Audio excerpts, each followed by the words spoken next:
在民間的爭取之下，在台北公館嘅上楚山七路，2014年得到台北市政府登錄做文化景觀，還在今年正月的確認的範圍全期保存。上楚山七路唔單止係文化資產，咪係台北市最好最保嘅環境教育場所。採體今年同後上楚工作室搭各地來嘅民眾合作，做一台最特別的餐車，能帶我去到無共用嘅位所。透過上楚山居民做嘅各種料理，同各地民眾來交流，也大幫安尼同大家分享上楚山嘅故事。體場活動唔單止教民眾做簡春菜，還辦嘅一屋一菜，分明新村居民在外家共下同樂嘅活動，帶大家來看下先。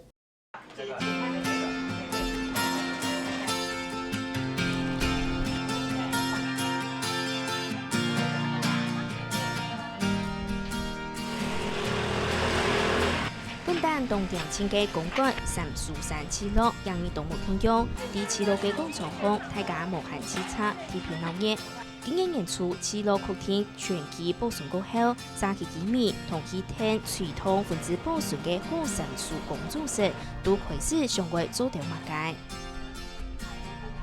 從大概2年前，我們開始提報文化資產，經過2、3年的努力，現在就是在今年的1月份，已經確定是全區保存。那除了煥明新村，包含整個聚落區，還有整座山的生態區、跟歷史農業區，還有軍事區，大概有一個大安森林公園這麼大。對，那現在整個文化景觀也準備要公告了。那居民的部分，其實我們是希望說，這邊還是一個活的聚落，我們希望可以讓他的生活的一些記憶，然後可以來延續下去。當然是比較安心啦。那時候本來是想說，這邊不曉得到底還能住多久。那因為就是一直懸在那邊嘛，那現在就是他確定的話，確定保留區的話，那就是確定可以繼續住下去，那當然是比較安心一點。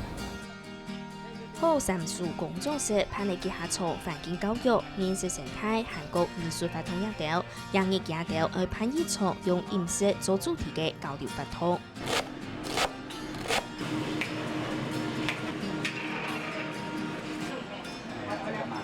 喺客人嘅楊媽媽當地嘅準備材料，佢係也從發通其中一類教學先生，現正就到上樹山嘅簡春七路也係古時候嘅一道簡春料理。就是跟陳北北，我們小孩子小時候都會，就鄰居嘛，都跑來跑去，或者他看他吃那個麵食他好喜歡他都會跑到那邊去。那陳媽媽人很好，他就會給他們吃，給我們小孩子吃。我就過去看啊，或者看那個，看看，然後好像就是這樣會學起來的。讓你嘅主題係簡春料理，高教學嘅位所同特別，唔係多做下杜烘，係為啲野台、油菜天兒同各地類嘅民眾，發係用嘅冷熱，向下打造上係上樹山七路野醬油嘅春茶烘。那時候大家其實做了很多討論可是一開始就天馬行空的想嘛，就是你每個人喜歡的美學都不同。後來我們就落實到說，我們希望可以跟社區結合，所以我們就分頭去看社區有什麼元素，比如說會有一些花磚啊，會有一些磨石子地板啊，然後會有一些就是顏色，我們會說眷村綠、眷村藍等等，所以慢慢的去落實，到底覺得屬於上樹山的餐車要長什麼樣子。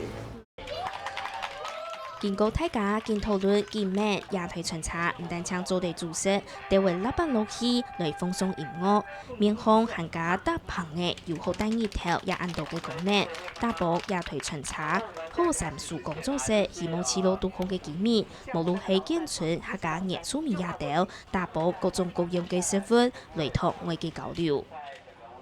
我們的想象是因為餐車顧名思義，它是餐車，就是它會移動，所以我們希望它其實就是一個蟾蜍山對外的一個溝通的管道，就是我們餐車是會開出去的我們接下來每個月一次會在溫羅丁周邊，然後會以不同的主題去透過餐車、透過食物來跟大家對話。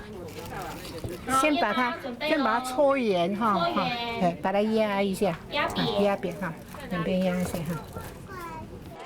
对青面粉准备了的冬用的包，青米的春茶嘅细煎推烘，煎出一粒一粒香喷喷的嘢快脆煎饼。大帮羊腿春茶，安内三蜀山的文化同故事，就加东东人地嘅。料理是一个非常平民化的东西，它不是什么高深的学问。 它是每天我们都会碰到的一些日常小事，但在日常小事之中的一些文化脉络，我们可以借由学习这道菜，但是我们可以学习到这道菜是怎么出来的。那可能就是因为它跟这里的居民的之前历史有点相关，所以才会做出这道菜。那我学到这道菜，也学习到就是这个居民的历史这样子。有做嘅餐桌係去旁邊，有某個活動活動嘅時間吼，就做嚟做將佢哋做嘢馅餅，是做對了一做，大家有看到有學到。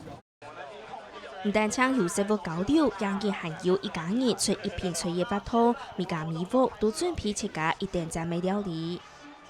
就是想要说喜欢吃的东西，大家一起吃看看，这样很好啊。就是因为这边都是老邻居，那老邻居大家平常，因为大家工作都在忙，那偶尔说办个这样的活动，一家一菜，然后大家可以聊聊天啊，凝聚感情。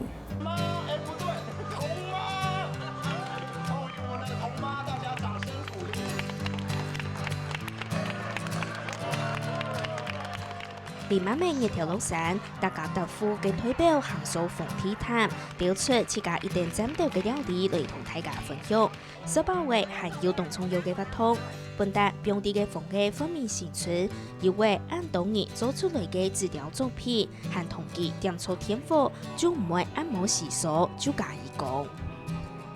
因為我們也一直在想說，怎麼樣不是只是裝個路燈，把這個地方點亮而已。 而是怎麼樣透過藝術的形式，然後透過大家的參與，然後讓整個煥民新村、整個蟾蜍山的故事可以呈現出來。所以我們花了4個月的時間，有很多台科大的同學加入我們，然後在剪紙老師的帶領下，剪出6幅不同年代蟾蜍山的故事的一個故事燈。今天特別回來啊，看看自己住的地方啊，好像很難過啊，很捨不得啊，在這住了30多年了。 所以今天回来看到很多好朋友、好邻居是嗎？對啊，很高興，很高興啦！